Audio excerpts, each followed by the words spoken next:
So today is the day that we are going to embark on something that is going to be really exciting. It could also be a very, very frustrating. And what we are doing is we are going to be building a Schumnacher Cougar 2 Works.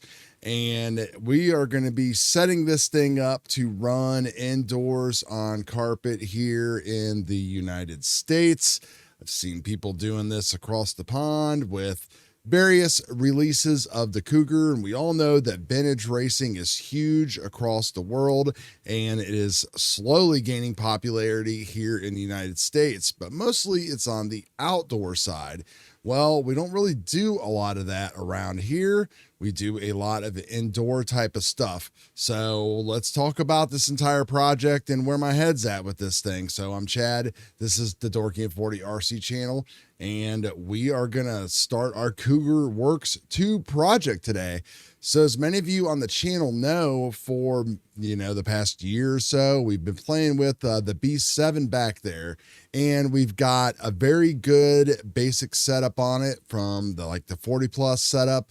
I've done a few videos on it before. I'll put one of the latest ones up here. If you struggle to find a setup that is just drivable and consistent and taking the fun out of your buggy racing, then I highly suggest that you take a look at that and that setup. Problem is it's very, very costly. The B7 is a great kit out of the box, and I've seen, wheelmen, of course, be able to take a basic kit and dominate in anything from a 21.5 to a 17.5 type of class locally, but I, on the other hand, am just, an average type of buggy type of fun off-road racer. I struggle trying to keep my attention between wanting to race and try to get better with it versus going back and forth to the 12 scale, because, racing is usually always on Saturdays and you kind of got to pick your poison. I might race 12 scale for a month and then maybe take some time off, come back to, the buggy stuff. Really, the only thing that I consistently run is the oval. And some of that has to do with just the fun factor, not the people I'm with or the places I'm at, but just the actual car. So I've been watching a lot of videos and stuff of the vintage cars and everything. I really don't have an interest in building one of the RC10 platforms and spending a lot of extra money to try to make those things better and competitive. I know that the Fan Graphite car is probably about the best value that is out there at kind of the same price as the Schumnacher, but there's still a lot of things that you really would want to do to it to make it competitive, I would say, or make it, I don't know, whatever. I wanted to just try something different. And there's a lot of differences, of course, in the Schumnacher. So we're going to go over some of them right now because maybe you have questions that I had and you're thinking the same thing. So first of all, we'll just take a look at the Cougar 2 Works manual. I ordered my kit from A-Main, and of course, as usual, it is stuck in the USPS. It's literally bounced around every post office in Ohio, except for mine locally. Ironically, I have Schumnacher parts here that showed up via UPS international shipping in the UK in 3 days. So first of all, if you're worried about parts support or anything at all, you don't have to worry at all. You can get your parts from Schumnacher. I have seen only one brand new item that they came out with recently that is out of stock, and they were in stock for a couple days. Obviously, everybody bought them up. So you don't have to worry. You can get the parts that you need quickly.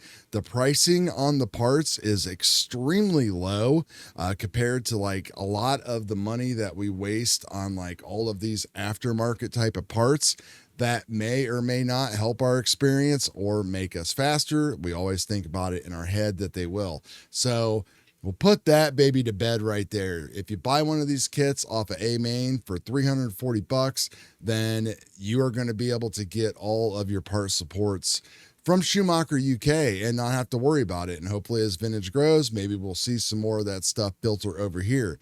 Now, the reason I picked this kit is because, like I said, I don't really have a loyalty to building an RC10 type of vehicle.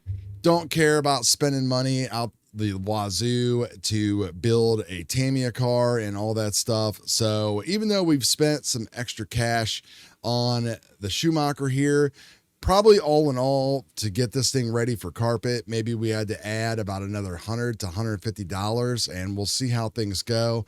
And some of this stuff is just like blingy stuff. We've got some more stuff down there.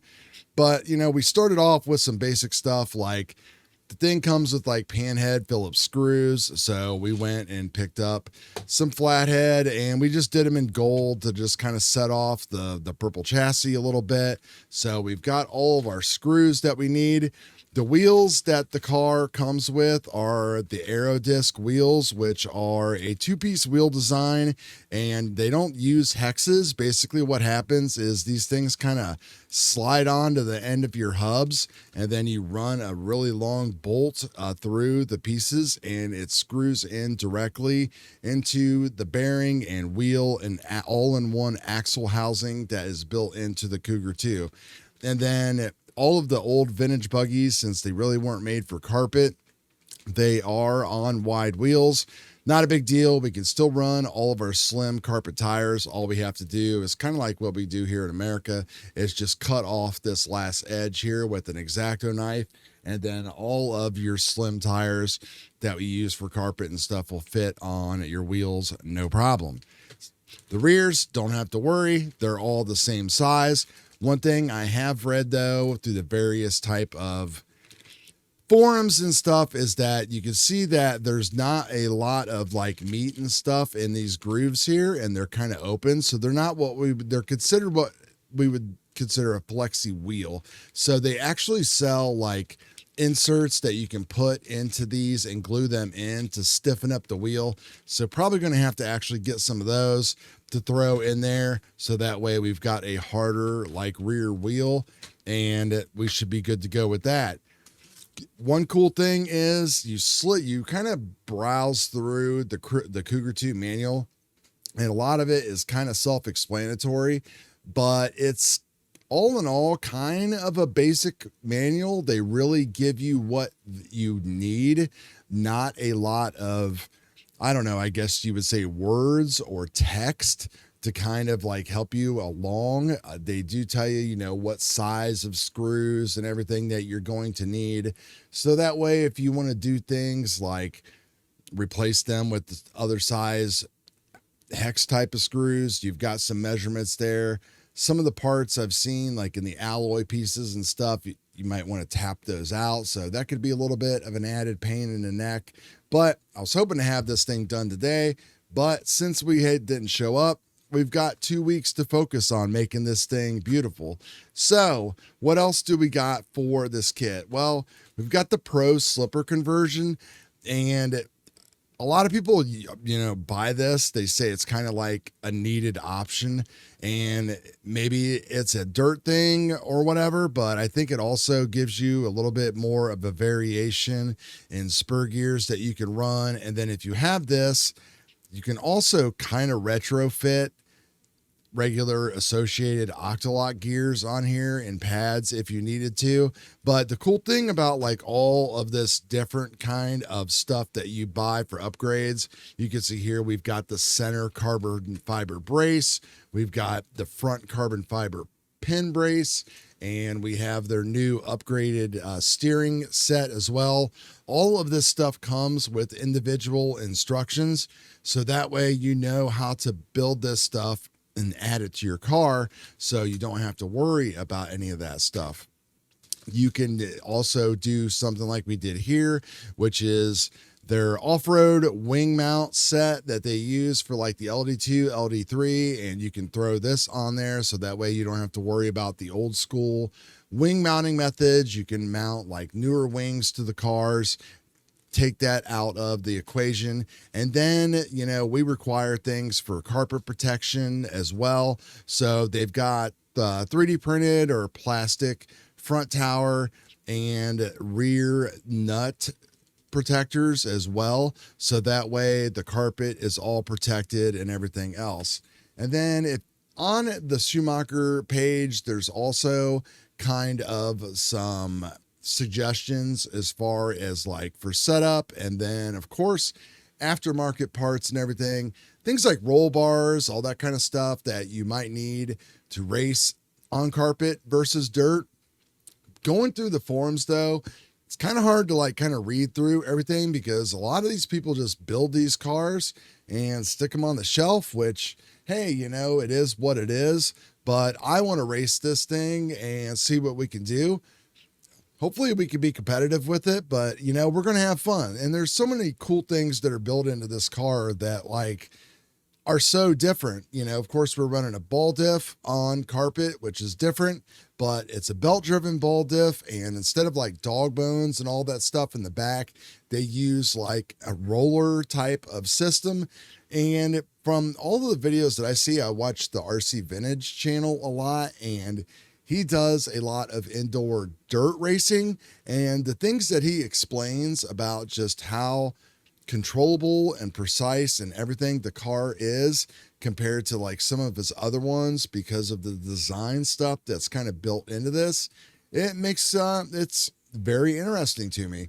So the price is right, something different, something fun, and hopefully it gets me into the buggy racing a little bit more.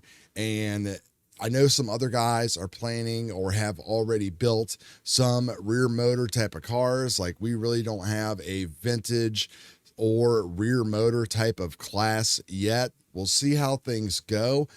I know that like obviously with economics and everything that everybody is going through right now, that like going out and getting some type of kit just to like run and play when you already have a perfectly fine buggy seems kind of silly. But in my case, I want to enjoy and have fun with off-road and, you know, hopefully teach and show you guys some things that are out there that there's just not a lot of information on how to run a lot of these cars on carpet. And some of the stuff that is, they just kind of build it, they run it, they don't really talk about it. And, you know, it is what it is. So this is kind of where we're at. I'm excited about it. I'll be even more excited when the damn kit shows up. It's already 4 days past when it should have been here. So thanks USPS. You know, it is what it is. Tax dollars hard at work. But until then, we're just going to kind of get all of our spares and all that stuff kind of organized, figure out like what we're going to do with our tires. We can cut those down and all that stuff with an X-Acto blade, and just kind of take you guys along for this ride. I think what we're going to do is throw our R1 Works 21.5 motor in it, and probably end up doing like a smaller Hobbywing G2 inside there for the ESC, because I have a feeling that like it's going to be a pretty heavy vehicle, and having that smaller ESC in there will hopefully get the weight down a little bit. And again, you know, I'm not going to try to be like ultra crazy with the weight and all that kind of stuff. I really just want to build this thing out and run and play with it, throw a little bit of the blingy parts onto it, and not go super crazy. You know, I don't even want to think about how much money that we have in the B7 and all the backup parts and everything else that we have done. But here we go again. So it is what it is. Talk to you guys later. Hopefully you'll be back for part 2 when we actually get this damn thing and get started on the build. So we'll talk to you guys later. Peace.